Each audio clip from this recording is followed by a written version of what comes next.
This product sucks. Why would they do that? They couldn't pick better cards. I'm definitely not buying this. It's definitely not worth 120. Well, this is stupid. What am I doing with my life? Hey guys, what's up? I'm here to talk about something that I've had some thoughts on, and I'm sure a lot of you have already got wind of this product. But if you haven't, let me talk about it real quick. And if you're an investor bro or someone that just likes to buy product, hold it, and resell it later, I think this still has some value for you as well. Alrighty, let's get serious. Another year of mass Pokemon production product. This year has clearly been no different when it comes to the amount of products being released in the card space, which when you hear the title of the product, you want to ensure that you're getting something that's really giving you some bang for your buck. This item sounds like a Poke investor's dream, something that a Poke bro would want to buy and hold forever, or really get in mass so that they can invest and have tons of product lying around for the future. In reality, this product feels as if it's more so made to target parents who are not so knowledgeable or don't really care about the price tag and just want to buy their children something cool. Maybe Greninja or Charizard is your favorite Pokemon, and when you see a title like that, so expansive, so vast, so awesome, your favorite Pokemon just labeled across that box, you just want to buy it for your child, you know, or your child just wants it so badly you just feel obliged to buy it for them. I know that if I didn't know anything about the space at all and I was to walk into a Target and see something like this, I would think, damn, that's pretty cool, and for the price it's probably really amazing. The product itself is really unique and does come with some premium feeling stuff, but it doesn't balance out, and sometimes it's not even remotely worth the price.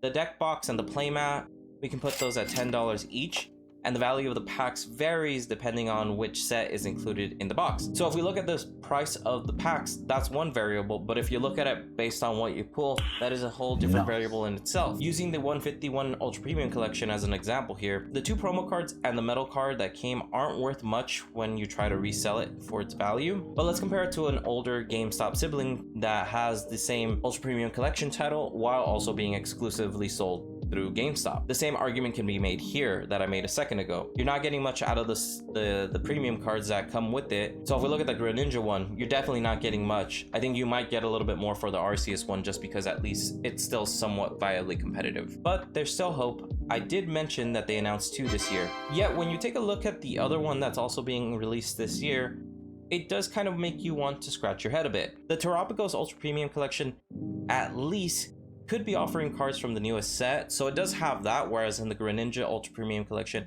would be offering a good amount of pack variety. So whether you're someone that plays casually or competitively, at least you do get some good pack variety in that sense, right? Especially if you're trying to get your hands on some Paldea Evolved. So there's some perks there, at least when you look at the pack variety, and both schemes revolved around terrestrializing the Pokemon. So if you're really into that mechanic, then you kind of have the pick of the litter in that sense, right? Because both of them revolve around terrestrializing your Pokemon, or at least having terrestrialized Pokemon on the cover, right? But right now, unless you're a monster fan of any of the cards shown to be part of the set, it feels kind of lackluster.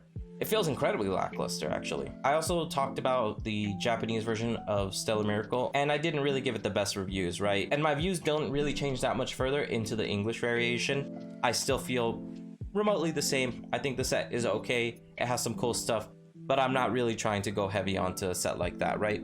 I'm just gonna buy some singles of the cards I like, and that's about it. So what makes these premium?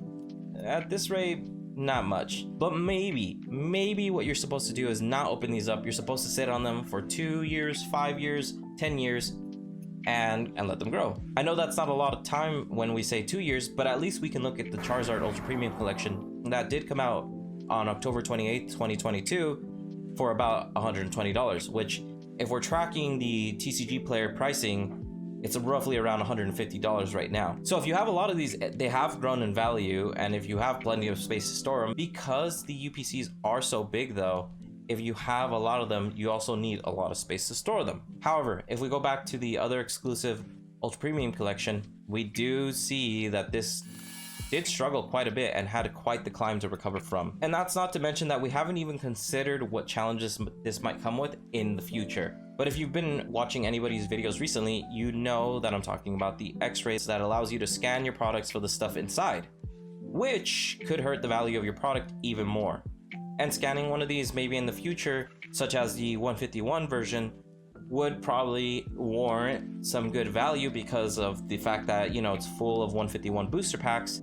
But when we look at the Charizard variation, then there's some debate and some consideration to be made. Why? That is because that one comes with desirable packs that people are looking for today, which is Evolving Skies or Evolving Cries and Fusion Strike. But keep in mind, these have horrendous pull rates. So why not scan it, say 5 or 10 years down the line when you buy one or you're considering buying one, or if you're selling these, most people will probably consider scanning this because, hey, there's a chance there's a Moonbreon or some Gengar, right? But if you're the seller, then what's to stop you from just opening up the box? More than likely, the Moonbreon's way worth it, and you've made more than your money's return if you can sell the Moonbreon, right? So if we talk about making your money back, great, but does that diminish the value of the product in itself?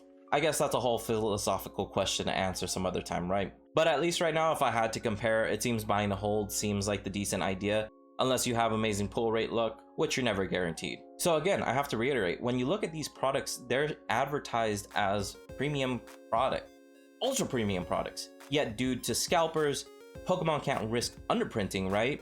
So if it's not premium due to its rarity, and it's also not premium due to the packs inside normally because they're from the newest set, and unless the set is blowing up, it doesn't really carry too much value.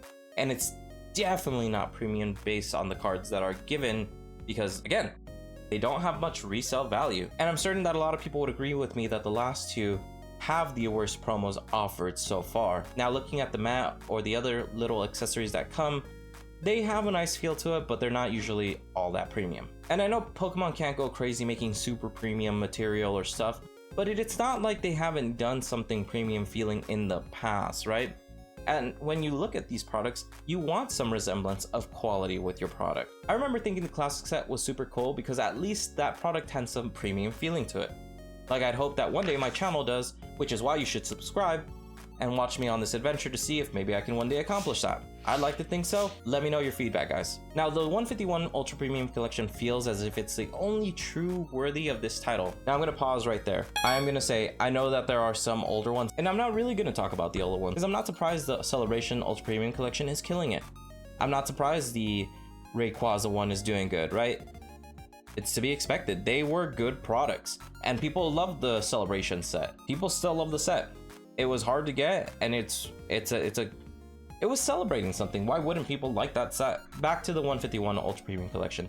The Mew and the Mewtwo were special, at least, because they got 2 cards from the Japanese set and said, hey, what if we make these exclusive to just this product, right? And yes, I know I've said that these cards aren't worth a lot resale wise, but at least they feel unique because you can't pull them from boosters. You have to strictly be able to get them either secondhand or from buying one of these. I actually bought a couple of these and I'm selling them on my site. Like that's how strongly I feel about their future, right? I think that it's a good product. I know that's gonna sell with time. I'm sure next year they will be scarce, if not rare to find, because guess what? Pokemon is gonna continue to print Ultra Premium collections. We're already releasing 2. I really doubt they're gonna continue to print more 151 variations. So the price is just bound to go up. And we all know how FOMO works here. If you're new to Pokemon, happens all the time. People realize they're not making a certain product anymore, people buy in. Plug aside, the Charizard Ultra Premium Collection has that to some extent as well, due to the boosters inside, and the Charizard cards are always worth something for the most part, right? But if for the new ones, if this is the final product that I'm seeing today, it doesn't really drive home the premium feeling to it, and I wouldn't risk buying these anywhere over $100 at all. Something to consider too, when we looked back at the GameStop Arceus one, that one had a very steep decline. It wasn't selling. So it makes me wonder, will Pokemon do the same thing? Because if they do, then I'm probably gonna wait. Because if they do, that's important. That's something to really consider on should you buy it. So maybe the day it comes out, I'd probably go to GameStop myself firsthand and see how many do they have in stock right there. Because if they have plenty, then that really speaks to probably history repeating itself. So I guess some investment tips or some buying tips, whatever you want to do, right? But I know when the product gets released, I'll talk about that in a second. What I really want to drive home is that hopefully this video doesn't come off as negative or I'm trying to talk crap about the Pokemon industry, but rather just my thoughts. I'm of course going to be looking to see how people really speak with their wallets in this case. And I'm okay with being wrong. If this sells out like hotcakes, that's fine. Same thing with the Terapagose one. I don't care. Let people enjoy their product. Who am I to say? This is just my thoughts. Who knows? Maybe Pokemon will overprint these and we'll find them at Costco later for $70, and I imagine that will be the case for the Terapagose one at least, which again is why I wouldn't really buy them for over $100 at all. If I could find the Terapagose one for under $80, which this year it was still possible to find the 151 Ultra Premium collection under $100 for a long time. Some places, certain Costco's even had it for $60 or $70. Don't quote me on that. I remember the lowest I think I saw was $69.99. 69. But you know, the point is that you were able to buy it relatively cheap, and I'm gonna guess that that's gonna happen again with the Terapagose variation. Maybe not so much with the GameStop one, but I don't know. The reason why I say Terapagose versus GameStop is because there's only so many GameStops, whereas in the Terapagose one is not exclusive. So it'll go to LGS's, Walmart's, Target's, Costco, you know, Walgreens, all that other jazz. So you'll be able to find it in multiple places, which they have to print more to accommodate to giving some stock and allocation to these other places, right? So that's why I just think the Terapagose one will probably carry the sad burden of it. But hey, on the bright side for those Stellar Miracle really heavy investor people, I guess if you really believe in it, then when it's dirt cheap, if it ever comes to that point, you could buy a ton of it and you'd be getting a pretty good deal on the booster packs at least, because you're only getting one of booster pack variation in there. As for the Greninja EX Ultra Premium collection, I'm probably gonna buy one on release date and make a video, open it up, and really just kind of focus on what my pulls are. And I'm just talking about strictly my pulls. Just if I pull bad, which I almost always do, it isn't to say that the product is garbage.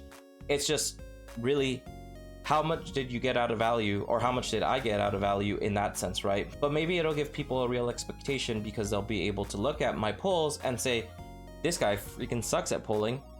I do too. This is probably realistic expectations of what could happen if I was to open up one of these as well. Now, if you find them both below market value, at that rate, you should just consider what do you want when it comes to the packs, because that's all you're really fighting for. You could just buy the promos on TCG Player, I'm sure, for dirt cheap. So I'd say, you know, just base it on your which packs do you prefer.